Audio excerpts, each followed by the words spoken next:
बिस्मिल्लाहिर्रहमानिर्रहीम। सही बुखारी हदीस नंबर 216। सही बुखारी हदीस नंबर 216। सही बुखारी हदीस नंबर 216। हज़रत इब्न अब्बास रज़ी अल्लाह तआला अन्हु से रिवायत है, उन्होंने फरमाया, नबी सल्लल्लाहु अलैहि वसल्लम मदीने या मक्के के किसी बाग से गुजरे। वहाँ दो आदमियों की आवाज़ सुनी जिनको कब्र पे अजाब हो रहा था। इस वक्त आपने फरमाया, इन दोनों को अजाब हो रहा है, लेकिन यह अजाब किसी बड़ी बात पर नहीं दिया जा रहा।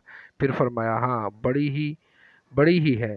इनमें से एक तो अपने पेशाब से एहतियात नहीं करता था और दूसरा चुगलखोरी की आदत में मुब्तला था।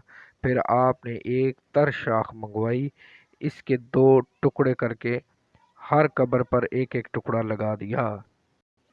हर कब्र पर एक एक टुकड़ा गाड़ दिया। अर्ज किया गया, ए अल्लाह के रसूल, आपने ऐसा क्यों किया? आपने फरमाया, उम्मीद है कि जब तक ये खुश्क ना हो जाए इन दोनों पर अजाब हल्का कर दिया जाएगा।